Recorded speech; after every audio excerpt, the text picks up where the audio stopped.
অসুবিধা নাই বন্ধুরা, আজকে সকাল সকাল বাড়ি গেলাম একটু উদয়পুর যাম। উদয়পুর বাজারে কি আরে যামু, বাড়ির লেগে অনেক কিছু খরচ পাতি বলে আনো লাগবো। সংসারের খরচ আর যাবতীয় যা যা লাগে, পেঁয়াজ রসুন এটা এটা লবণ মরিচ, তো খরচ যেমন আনো লাগবো আর কিটা আনন্দ লাগবোই, কইয়া লাভ নাই। তো এখন আই বললাম এই যে উদয়পুর বাজারে, এই যে উদয়পুর টাউন এটা। তো আইসেরা প্রথমে গেলাম গা তরকারি বাজার। তরকারি বাজার দিয়ে ঢুকিয়া পরে মানে বাজে মাল দোকানে গেলাম আরই। খরচ নিয়ে মুই বাজে মাল খরচ, যদিও তরকারি টরকারি নিতাম না আজকা, তো যাই হোক অসুবিধা নাই। প্রথমে গেলাম গা বাজে মাল দোকানে। এই যে আমরা সবসময় যে দোকানটাতে খরচ লই, এই দোকানটা। তো এনতে আইসেরা পরে রসুন পেঁয়াজ হলুদ মরিচ যা যা লাগে সবকিছু লই লাইলো আরই। তো এরপরে খরচ টরচ লওয়া শেষ, লইছি অনেক কিছুই। তো মা এবার দিয়ে দিল টেহা, যেহেতু আইসে বিল, এবার বাংতি দেন 500 টাকা বাংতি নাই। তো এবার আবার বাংতি টেহাও দিল, মিলাইছিলে। তো এবার যে দূর রাউনের দরকার এর দূর রাখলো, ভাইটা হিরে দিল। তো এনতে খরচ টরচ লই আবার আমরা বাড়ি গেলাম। এই যে খরচ তো লইছি অনেক কিছুই, বাইর যায় সেটা দিয়ে আইতেছি যে কিতা কিতা লইলাম। তো এনতে খরচটি লইয়া এবার দুজনে দইরা ব্যাগটা ওজন হয়ে একজনে নেওয়ান জানা দুজনে দইরে নিলাম। আয় পড়লাম প্রথম গাড়ির কাছে আইয়া এই খরচটি গাড়িতে রেখা দিলাম। এটি গাড়িতে রেখা দিয়ে আবার গেছি গা বাজারে, আরো বলে কিতা লইব। তো যাই হোক অসুবিধা নাই লোক। তো আবার বাজারে গিয়া দেখি মা এন দিয়া লই লাইছে আবার কাঁচা মরিচ আর আদা। তো এরপরে আবার নাইকল একটা লইব, ওই যে শ্যামাই খাবে বলে, তো নাইকল আনতে একটা লই লাইলাম। তো এরপরে লিজা কইতাছে ফেটা বলে ভুক লাগছে, তো গেলাম গা মিষ্টি দোকানে কিছু একটা খাইতে হইব। গিয়া সেরা বইয়া প্ল্যান করতেছি যে কিতা খামু, পুরি সবজি খাওয়ানোর প্ল্যান হয়েছে। এরপরে অবশেষে দিল পুরি সবজি আইন না। তো লিজাও খাই লাইলো, তো আমিও খাই লাইলাম, এরপরে মাও খাই লাইলো। এই যে দেখেন অসুবিধা নাই। তো এবারে খাইয়াটাই আমরা এনতে বাড়ি গেলাম, টেয়া টোয়া দিয়া এবারে এই যে বাড়ির লেগেও একটা পার্সেল লয়ে লইছি কইটা ফোলা ফাইনের লেগিয়া। তো এবার এনতে আমরা বাড়ি গেলাম, যাইতের সময় আবার শশা বলে লইব। তো এনতে আবার 1 কেজি শশাও লয়ে লইছি খাওয়ানোর লেগিয়া।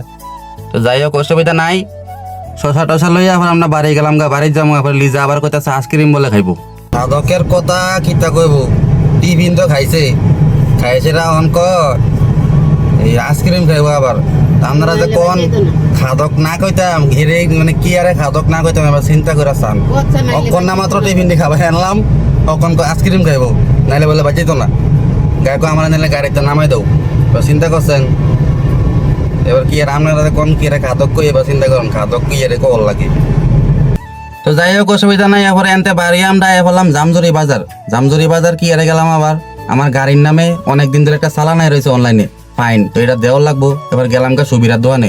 তো সুবিরা কইতাছে এটি তো আমরা কাজ করি না, সব কাজ তুই গিয়া সেটা ওই যে দুমার কাগজ করে পলিউশন সেন্টার এটার মধ্যে গিয়া কথা কো।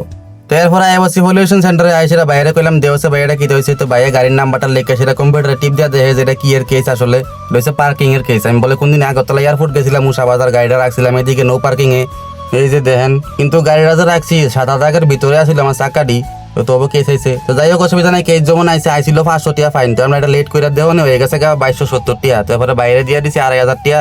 বাইকও টেনশন করি না, যাই হোক আমি এটা শেষ করে দেবো, এটা টেনশন করে লাভ নাই। এরপরে আমরা এনতে বসি একটু জামজুরি বাজারের উপরে। আবার ওই যে খাদকে কইছিল আইসক্রিম খাইবো, আইসক্রিম দোকানে গেছি গা এই যে জামজুরি বাজারে। গিয়া দেখি যে এই দোকানে আইসক্রিম নাই, ভাইয়ের দোকানে আইসক্রিম শেষ হয়ে গেছে। তো শেষ যেমন হয়ে গেছে এবার আমরা এনতে বাড়িয়ে গেছি গা আবার জামজুরি বিউসির সামনে। আইসক্রিম বলে খাওয়ান লাগবোই, তো খাওয়ান যখন লাগবো বিউসির কাছে আই বললাম এই দোকানটা। এনতে আইয়া আবার আইসক্রিম নিয়ে লইছে 4টা। এই যে তারা লেগা লইছে 3টা আর আমার লেগা লইছি 1টা। তারা খাইবো হেডি আর আমার লেগা লইছি এইটা। এই যে অসুবিধা নাই, আইসক্রিম লইয়া আবার একটা ডিও দেন। তো এরপরে এনতে একটা ডিও লয়ে লাইছে, লইয়াটি আবার বাড়ি গেছি বাইজামু। জামজুরি বাজারে এসে আবার দাঁড়াইছি, মাকে কিতা বলে লইব আবার চা খাওয়ানোর লেগে বিকালে। তো এনতে আবার বিস্কুট টিস্কুট লয়ে লাইছে কতলা, বিস্কুট টিস্কুট লইয়া পরে অবশেষে গাড়িতে বইলো। তো আমরা এবার বার হয়েছি, এবার বাইর যাওয়ার লেগে অবশেষে এতক্ষণে যাইতেছি বাড়িত। তো যাই হোক অসুবিধা নাই। উদয়পুর থেকে যে অনেক কিছু আনলাম, তো কিতা আনলাম আপনারা দেখাইতেছি, অসুবিধা নাই, আপনারা দেখেন পুরাটা ভিডিও। তো প্রথমে তো খরচটি খাদকে নামাইতেছে গাড়ি থেকে, এই যে ব্যাগটা নামাইছে এরপরে একলা বলে নিতার না ওজন। তো আমি ওটা দৌড়া লয়ে গেলাম ঘরে, যাই হোক অসুবিধা নাই। তো কিতা আনলাম, এই যে পেঁয়াজ, তারপরে চা পাতা 1 কেজি, এরপরে আছে রসুন, তারপরে এই যে বাদাম কিশমিশ সেমাই খাওয়ানোর লেগে আর একটা নারকল, তারপরে আনছি কাঁচামরিচ, তারপরে এই যে সাবান 1 বান্ডেল, লাক্স সাবান, আদা, তারপরে সাফের প্যাকেট 2টা, এবার আমুল দুধ একটা সেমাই লেগা, মরিচের প্যাকেট, হলুদের প্যাকেট, তারপরে চিনি 1 কেজি, ডাইল 1 কেজি, দুধের প্যাকেট একটা এভরিডে, তারপরে 3 প্যাকেট রানী তেল, তেজপাতা, আরেক প্যাকেট সাপ, থাল বাসন মাজানোর লেগে শসা, বিস্কুট আর ফোলা ভাইনের লেগে টিফিন আনছিলাম। আর আইসক্রিম নিজে আনছিলাম এই জামজুরি থেকে। তো একটা দিয়ে লইলাম বাবুরে, আরেকটা খাইলো ফোলা ভাইনে, নিজের দেখেন অসুবিধা নাই। আরেকটা তো আনছি খাদকের লেগা। তো এরপরে আমার লেগে যেটা আনছি এটা আমি খাই লাইলাম। তো তুই ফুলা ভাই নয় আইসক্রিম খাই লাইলো, আমারটা আমি খাই লাইলাম, আর খাদকে বলে পরে খাইবো, খরচপাতি সব থামাইতেছে ইন্ডিয়া। তো যাই হোক, অসুবিধা নাই। আজকের মতো এতটুকুই। ভিডিও ভালো লাগলে লাইক কমেন্ট করবেন, শেয়ার করবেন, ফলো করে পাশে থাকবেন এরকম আরও ভিডিও দেখার জন্য। এভাবেই ভালোবাসা দিবেন। টাটা বাই বাই, অসুবিধা নাই।